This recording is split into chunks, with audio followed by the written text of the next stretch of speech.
right. So today we're going deep into some pretty complex stuff. Oh, yeah. We're talking modern French literature, Okay. specifically postmodernism. All right. You ever get that feeling like you're scrolling through social media and it's just like a million pieces of information just like hitting you at once? Absolutely. And you're just like, whoa, what is even real anymore? Yeah. That's kind of the feeling of postmodernism, right?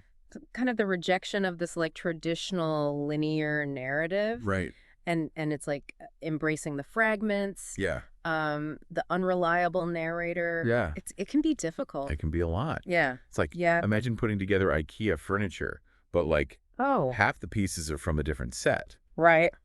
You think you have the instructions and then suddenly like, where does this go? You're questioning everything. Right. Yeah. So to help us navigate this maze, we're going to be looking at three major figures in postmodern French literature. We've got Marguerite Duras, Alain Robbe-Grillet, and Georges Perec.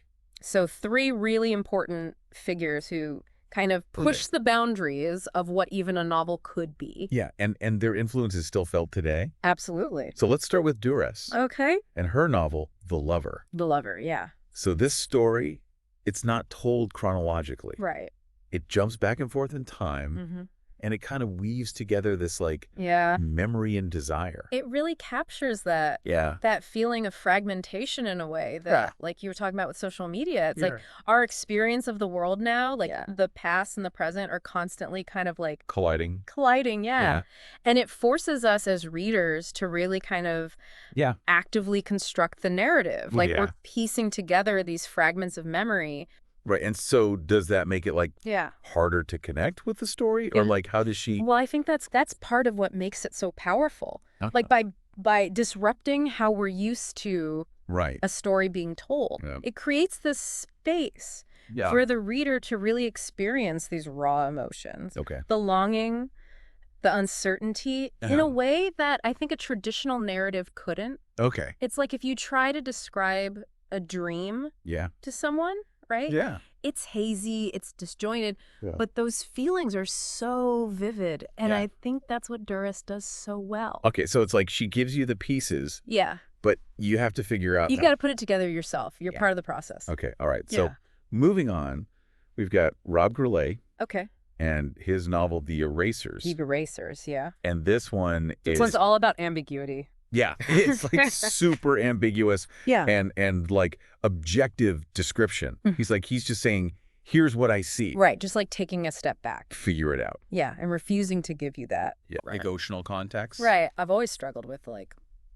Yeah, it can be. Yeah. It can be difficult. Like, what's the point of all this ambiguity? Like. Well, I think Robbe-Grillet, he was really interested in blurring those lines between what's real and what's perceived. Okay.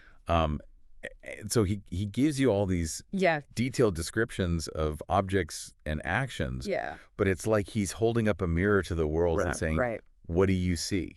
Like, okay, so he's like turning the reader into a detective. Yeah, like you're constantly just trying to figure out what's going on. What does it mean?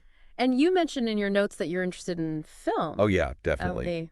And Robbe-Grillet. Well, he actually directed films too. Oh, wow. Okay. And his style really translates to the screen. Okay. Like he would use these long takes, static shots, and really force the viewer to kind of grapple with that ambiguity. Okay, so it's like... It's not passive viewing. It's like you have to be. You have to work for it. Yeah. Okay, I'm starting to see how this like detached style can actually make you... Make you work harder. Yeah, make you think. Okay, all right. So finally we come to Perec. And his novel, Life, a User's Manual. Life, a User's Manual. So imagine a Parisian apartment building. Okay. But like every chapter is like opening a different room in this building. And you're getting a different piece of the puzzle. So the whole building's like a puzzle box. Yeah. Interesting. And Perec, he was obsessed with constraints. Yes. He loved using constraints. And he would create these like super complex rules for himself. It sounds crazy, but like it creates such amazing work. Right. He would base his novels on like... like mathematical patterns. Yeah, mathematical patterns. Chess moves. Yeah, like chess moves. Seems so bizarre. But the result is so fascinating. Yeah. It's like he's proving that even within limitations, you can... Exactly. Limitations can breed pre-creativity. Yeah. Like, that's what Perec shows us. It's kind of inspiring, actually. It's like, yeah, we all have these limitations, but, like, that doesn't mean you can't be creative. Exactly. And, like, the Parisian apartment building that he uses in the novel, I think it's a testament to that. Okay. Like, how everything is interconnected. Yeah. Each chapter, each character, each object. Yeah. It's all a thread in this massive tapestry that reflects the complexity of life. Man, these authors have given us so much to think about. A lot to unpack. Yeah, it's like postmodernism. It's like holding a mirror up to our world. Yeah. The way we experience information now, that's not linear. Right. It's all over the place. And we're constantly questioning like, what's real, what's not. What's true. Yeah. So maybe they were onto something. I think so. I think they were definitely ahead of their time, right? So it's like postmodernism, it challenges us to think differently. To embrace the unknown. Right. To find meaning in these spaces between the fragments. So final thought for everyone listening. Okay.